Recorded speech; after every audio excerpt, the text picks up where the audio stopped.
এখন সবার dinner time চলছে। তো শিরো দেখো, শিরোর খাওয়ার স্টাইলটা দেখো। মিষ্টির একবার খাওয়া হয়ে গেছে, সেকেন্ড বার আবার দিচ্ছি, ঠিক আছে মিষ্টিকে। তো সেই জন্য আবার ভাত দিয়ে সব কিছু মাখিয়ে দিচ্ছি। শিরো দেখো,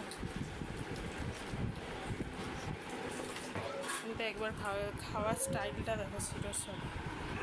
আর ওদিকে হচ্ছে, এদিকে ক্যান্ডিও কমপ্লিট, উল্টি হয়ে গেছে, ওর যা খাওয়ার হয়ে গেছে, ওকে সব ওষুধ টষুধ দিয়ে খাওয়ার কমপ্লিট হয়ে গেছে। তো শিরো এইবার, শিরো তুই কি চলে যাবি?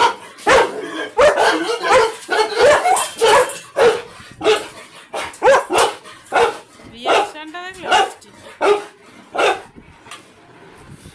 খাওয়ার সময়, এমনি সময় খেলা টেলা ঠিক আছে, কিন্তু খাওয়ার সময় ও যে খেয়ে চলে যায়, সেই সময় যা করবে মনে হবে এক্ষুনি ছেড়ে দিলে মনে হয় শিরো, ওই সময়টা ও শিরোকে একদম সহ্য করতে পারে না, যাকে বলে।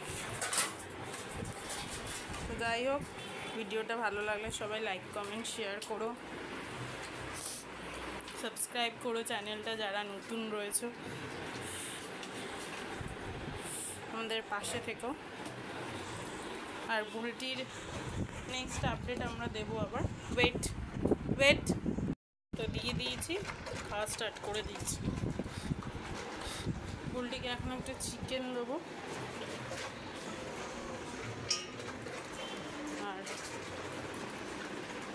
বাকি স্যুপ আর যেটুকু রয়েছে সেটা মিষ্টিকে দিয়ে দেবো। কারণ দেখলাম আজকে সকালে একটু ওভার ইট হয়ে গিয়ে ওর মুখ থেকে পড়ে যাচ্ছে, তো নর্মাল যতটা খায় ততটাই ঠিক আছে। আমরা ভাবছিলাম যে ও প্রেগনেন্ট রয়েছে, যতটা খেতে চাইছে দেওয়া উচিত, বাট না, ইট ইজ রং। ভালো লাগলে সাবস্ক্রাইব করো। Thanks for watching. তিতলির কমপ্লিট হয়ে গেছে খাওয়া, আর ওয়েট করছে সবাই ছাদে যাওয়ার জন্য। তো চলো রাখো, সবাইকে ছাদে নিয়ে যায়।